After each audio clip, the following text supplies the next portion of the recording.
Now, the wife of detained Nigerian journalist Omoyele Sowore is calling on the UN to help free her husband. Sowore has been in the custody of Nigeria's security forces since August after being charged with treason for organizing a protest against the government. He was rearrested earlier this month despite 2 court orders granting him bail.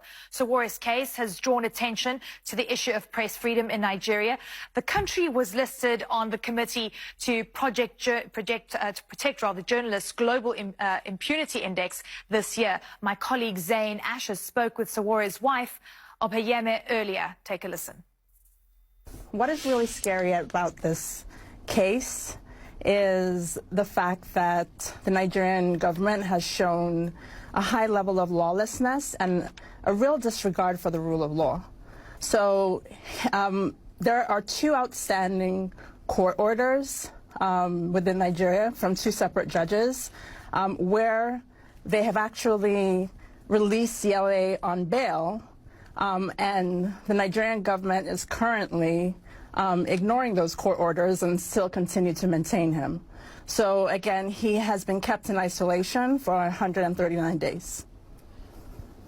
So the court orders have been completely ignored. Now, for people who are watching this around the world who know nothing or very little about Nigeria, what do you think your husband's case tells them about the Nigerian justice system and about freedom of expression in that country?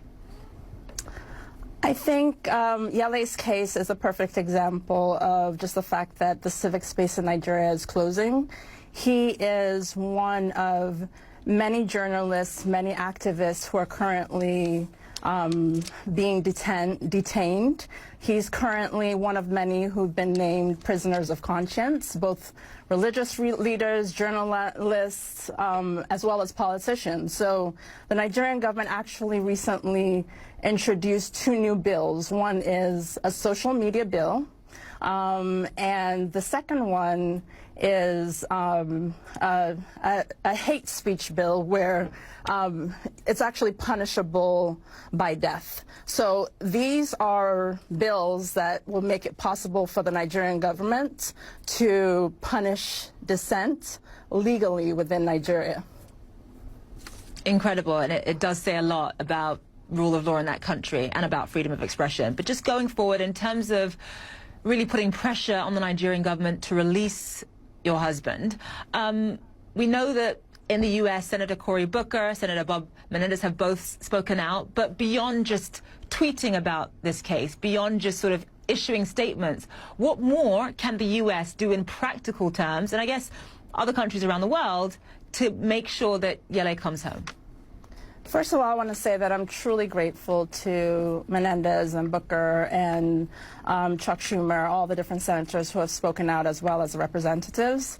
Our local congressman, Representative Josh Gottheimer, just recently nominated Yele for the Tom Lantos Human Rights Freedoms Project to be a prisoner of conscience. There are a lot of activity to continue to drive awareness and hopefully start the dialogue to help Yele to be released. But I would say one voice that is really critical in terms of putting pressure and raising awareness on what's happening to my husband is the UN.